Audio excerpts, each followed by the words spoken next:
मुफ्ती साहब, मैं समझ ही नहीं पा रहा कि कांग्रेस सोमवार को कहती ताला हमने खुलवाया, क्या शिलान्यास राजीव गांधी ने करवाया, ताला राजीव गांधी ने खुलवाया, ठीक। हालांकि जब शिलान्यास राजीव गांधी ने कराया, बूटा सिंह गए थे और नारायण दत्त तिवारी चीफ मिनिस्टर थे, तो वहां वो शंकराचार्य को नहीं ले गए। क्यों नहीं ले गए? अब इनसे पूछे कि नहीं पूछे? आज शंकराचार्य उनको याद आ रहे। तब फावड़ा तो महंत अवैधनाथ ने लगाया चलाया था और कामेश्वर चौपाल ने ईंट रखी थी। खैर, और मंगल को वो ये कहती है कि हम प्राण प्रतिष्ठा में नहीं जाएंगे। ये वैसे ही खेल खेलना चाह रहे हैं क्या कि इधर शाहबानों वाला सेटल कर दो, उधर ताला खुलवा दो, हिंदू भी खुश मुसलमान भी खुश, और 100 साल तक शासन करेंगे, जो राजीव गांधी को लोगों ने समझा दिया था। मुफ्ती साहब देखिए, 1947 में जी मूर्ति रखी गई, वो कांग्रेस का दौर था। ताला खोला गया भी, वो भी कांग्रेस का दौर था। मस्जिद गिराई गई, वो भी कांग्रेस का दौर था। एक बात आप बोलना भूल गए कि राजीव गांधी ने जाके कहा था कि हम राम राज लेकर के आएंगे अयोध्या के अंदर। ये बात राजीव गांधी जी ने कहा था कि हम राम राज लेकर के आएंगे। मैं कहता हूं कि पूरा खेल तो कांग्रेस ने शुरू किया। 1984 का पार्लियामेंट अधिवेशन से पहले भाजपा राम मंदिर के मुद्दे पर नहीं थी। 84 के बाद भाजपा इस मुद्दे पर आई है। तो ये तमाम जो कुछ हुआ, ये सब कांग्रेस के दौर में हुआ। मैं एक बात कहना चाहता हूं कि अब ये कांग्रेस कह रही है कि शंकराचार्य नहीं आ रहे। छिपकली रात भर कीड़ा मकोड़ा खाती है और उसके बाद सुबह में महापुरुषों के फोटो के पीछे छुप जाती है। वही खेल ये कांग्रेस कर रही है। कांग्रेस कांग्रेस यही खेल खेल रही है। मैं कहता हूं कि सब कुछ तो आपने किया, मंदिर बनवा दिया, और मंदिर बनवाने के बाद सब कुछ गिर गया। और एक चीज और है कि नरसिम्हा राव के जमाने में एक ऑर्डिनेंस आया था कि क्या वहां मंदिर बनाया जा सकता है राष्ट्रपति के जरिए। फिर वहां तो बीजेपी ने नकार दिया। देखिए, सीधी बात यह है कि कांग्रेस ने बीजेपी से ज्यादा धर्म का कार्ड खेला है। ये हमारे डॉक्टर DK शिव कुमार ने क्या कहा, मैं हर जगह हनुमान की मंदिर बनाऊंगा। उससे 4 कदम आकर के हमारे हरदिल अजीज चीफ मिनिस्टर रेवंत रेड्डी जी ने कहा कि हम 100 राम की हम मंदिर बनाएंगे तेलंगाना में, अगर हमारी सरकार आएगी। तो ये कांग्रेस जो है खेल खेल रही है। गुड़ खाएंगे और गुलगुल्ला से परहेज करेंगे। रहा मुसलमानों का मुद्दा, पहले दौर में देखिए मेला होता था, मेले में जब बच्चा खो जाता था तो माँ तलाश करती थी, बड़ी मुश्किलों से मेले में बच्चा मिलता था। तो इस दौर में, आज के दौर में जी आज के दौर में जी मुफ्ती साहब आएंगे आपके पास, शायद कोई टेक्निकल दिक्कत है। खेमचंद जी, मैं कांग्रेस को सुन रहा था। जी मुफ्ती साहब आते हैं दोबारा में। कांग्रेस ने कहा कि मुहूर्त नहीं चुना गया, 22 तारीख का चुनाव नहीं हुआ, चुनाव को देख के तारीख तय कर दी गई। जी धन्यवाद अमिताभ जी। जी मैंने सबको सुना है जी, और कांग्रेस को भी सुना है, कांग्रेस के नेता के दर्द को भी देखा है। देखिए, मुहूर्त चुना नहीं गया, मुहूर्त सही नहीं है, चुनाव की वजह से है, बहुत सारे बहानेबाजी चल रही है। लेकिन इसमें दो मत बिल्कुल नहीं है कि कांग्रेस को जो उनको आमंत्रण मिला था, सम्मान मिला था, उसको नकारना नहीं चाहिए। इसमें भी कोई दो मत नहीं है कि भगवान राम के मंदिर का उद्घाटन हो रहा है, सही से हो रहा है, सही समय पे हो रहा है, सही विधि से हो रहा है, पूरे धर्म कर्म से हो रहा है, और उसमें कोई भी ऐसा इफ एंड बट नहीं है जो होना चाहिए। लेकिन फिर भी कुछ लोग अपने फेस को बचाने के लिए, अपनी राजनीति को चमकाने के लिए और विरोध करने के लिए इधर उधर की बातें कर रहे हैं, जिसमें ये भी कह रहे हैं कि देखिए, कभी शंकराचार्य जी का सहारा लेते हैं तो शंकराचार्य जी का लेटर आ जाता है, तो बोलने के लिए कुछ नहीं बचता। फिर कहते हैं देखिए कि भाई वहां पे आदरणीय प्राइम मिनिस्टर मोदी जा रहे हैं, प्रेसिडेंट को जाना चाहिए था, वहां पे उसको जाना चाहिए था, इसको जाना चाहिए था। कभी उठाते हैं कि अडवाणी जी को जाना चाहिए था। अब न्यूज आ गई कि अडवाणी जी वहां पे जा रहे हैं, तो बेचारे क्या करें, अब ये भी चला गया हाथ से। अब वो कार्यकर्ता भी उनका विरोध कर रहे हैं, तो अब वो सोचने पड़ रहे हैं कि हम अब दोबारा जाएं या ना जाएं।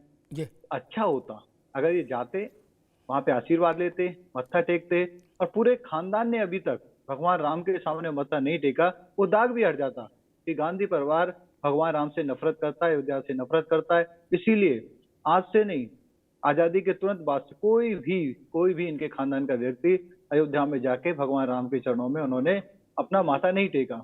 वो दाग भी हट जाता, लेकिन वो अभी ये स्पष्ट दिखाता है कि कट्टरपंथियों के पकड़ में है, कट्टरपंथियों की जब्त में है, और उन्हीं की वजह से ये भगवान राम के मंदिर नहीं जाना चाहते। मैं मुसलमान वर्ड पूरा यूज नहीं करूंगा, क्योंकि आज करोड़ों की संख्या में मुसलमान भगवान राम के मंदिर से खुश हैं, और हजारों लाखों की संख्या में मुसलमान भगवान राम के चरणों में मत्था टेकने जाएंगे, जा रहे हैं। लोगों ने टिकट बुक कराई है, उत्साह है, घरों में भी दिवाली मना रहे हैं, घरों में भी सेलिब्रेशन कर रहे हैं, अपने शहर में भी अपने स्तर पे अपने तरीके से सेलिब्रेशन कर रहे हैं। तो कांग्रेस और विपक्ष ऐसा करके अपने आप को अलग थलग कर रहा है, और अपने आप को अलग थलग करके वो राजनीतिक रूप से भी अपने पैरों पे कुल्हाड़ी मार रहा है। और ये चीज उनको 6 महीने, साल भर, 2 साल बाद पता चलेगी कि उन्होंने अपने ऑर्गेनाइजेशन को खत्म कर लिया है, उन्होंने अपनी जो राजनीति है उसको खत्म कर लिया है। 6 महीने, साल भर, 2 साल नहीं, इसमें संशोधन करूंगा। जो कुछ है 120 दिन में तिया पांचा सामने आ जाएगा।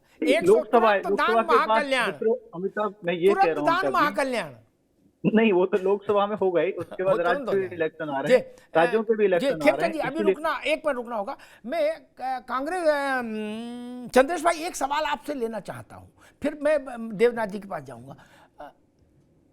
अगर पूज्य निश्चलानंद जी महाराज और स्वामी अभिमुक्तेश्वरानंद जी महाराज आज शाम को, कल सुबह ये बयान जारी कर देते हैं कि मेरी शुभकामनाएं, मैं बधाई, मैं प्रसन्न हूं, भगवान राम का मंदिर बन रहा है, सब लोग जाओ, दर्शन करो, आशीर्वाद लो, सनातन की जय, ठीक, तो सोनिया गांधी, खड़गे जी, अधीर रंजन निकल लेंगे दिल्ली से पैदल पैदल अयोध्या के लिए कि नहीं?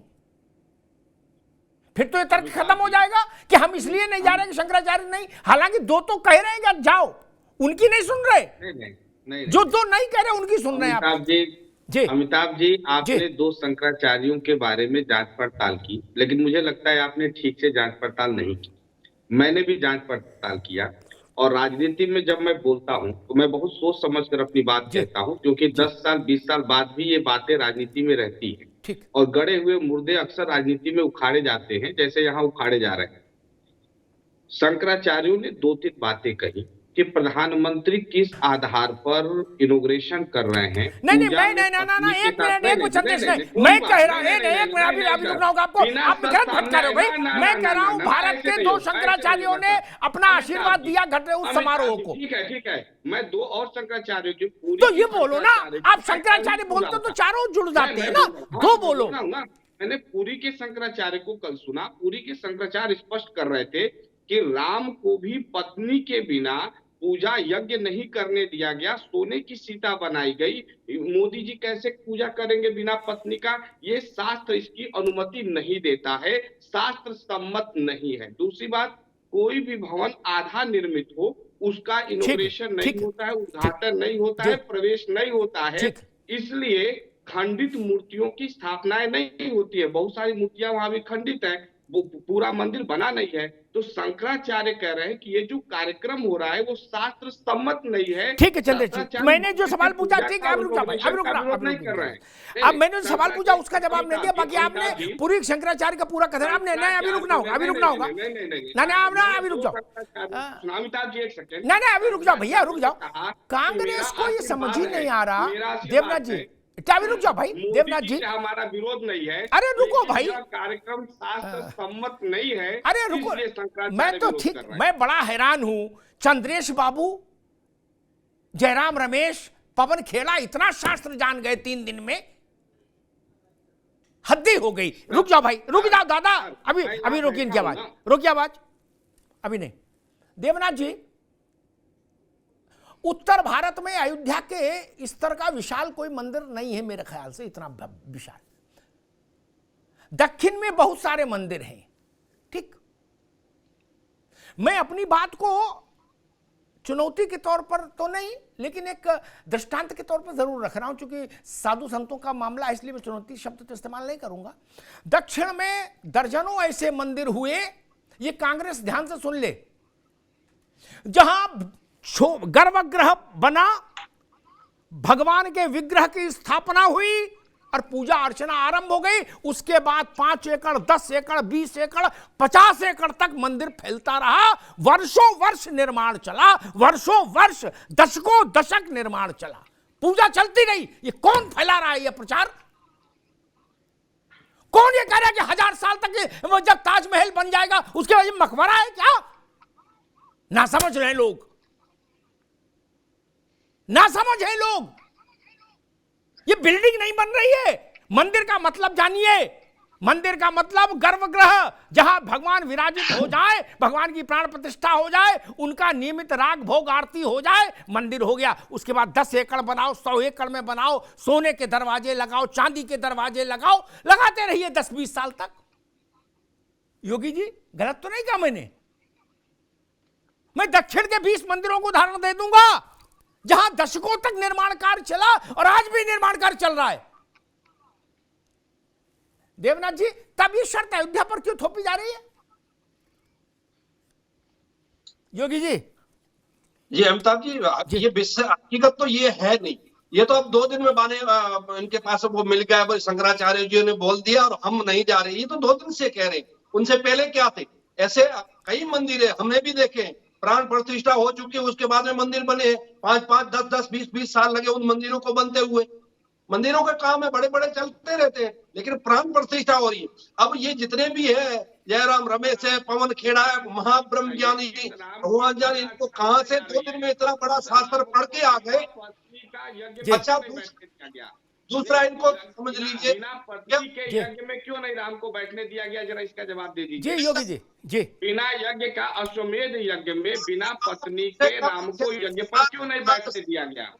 योगी जी आपकी आवाज आ रही है? शास्त्र चलाएंगे अपने हिसाब से। जैसे 7,000 और संत लोग पहुंचने वाले, वो क्या संत नहीं है क्या भाई? आप क्या कह रहे हैं? 6-7 हजार और संत लोग वहां पहुंचने वाले हैं इस कार्यक्रम में, इस प्रतिष्ठा में, तो वो संत नहीं है क्या? इनका मानना वो संत नहीं है।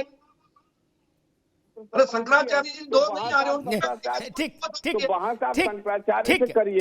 ठीक अभी रुकना होगा, रुकना होगा। अरे रुक जाइए भाई, चंद्रेश बाबू रुक जाइए, रुक जाइए, चंद्रेश बाबू रुक जाइए।